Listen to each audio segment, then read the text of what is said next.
Sumapit na po tayo sa pagtatapos ng isang magandang araw.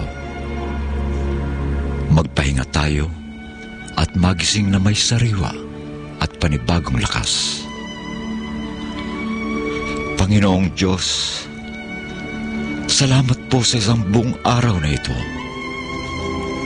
Pinasasalamatan ka namin sa lahat ng iyong walang hanggang pagtulong at pagbibigay proteksyon sa amin sa araw na ito. Patawarin mo po kami sa aming pagkakamali, pagkukulang sa bawat isa, at naway laging buksan ang aming mga puso sa pagpapatawad at rekonsilyasyon. Tulungan nawa ang mga nahihirapan at bigyan kami ng kaligayahan. Ipinagdarasal din po namin ang mga naglalakbay. Ganon din naman ang mga pinuno ng aming bansa. At ang lahat ng mga may responsibilidad. Ipagpatuloy mo nawa ang pagbibigay ng biyaya sa aming lahat.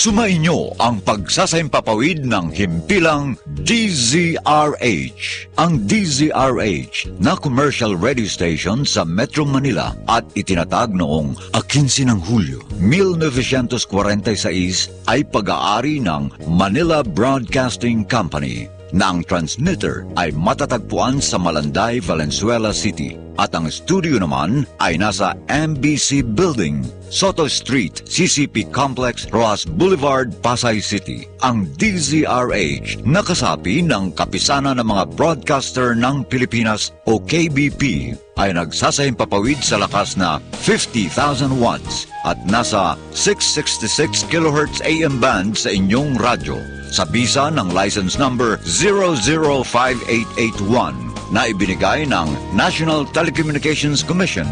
Ang DZRH ay may layuning mag-broadcast ng naaayon sa broadcasting ethics at higit sa lahat sa pambansang interes. Opisyal na pong tinatapos ang pagsasaimpapawid ng DZRH sa araw na ito.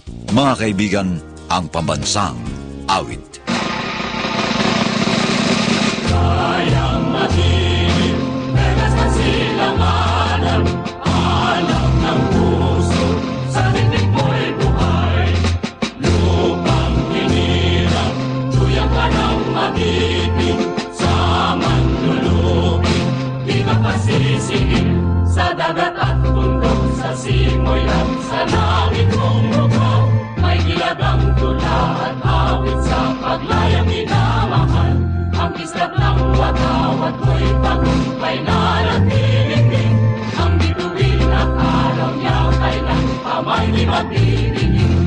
Lupa ng araw ng walhating pagsinta, buhay ay langit sa piling mo.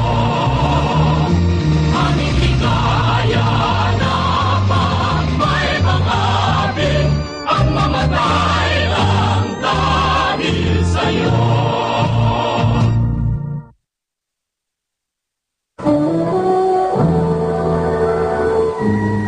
Kauna-unahan sa Pilipinas.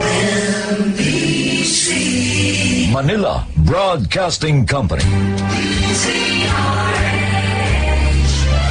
DZRH, a proud member of MBC Media Group.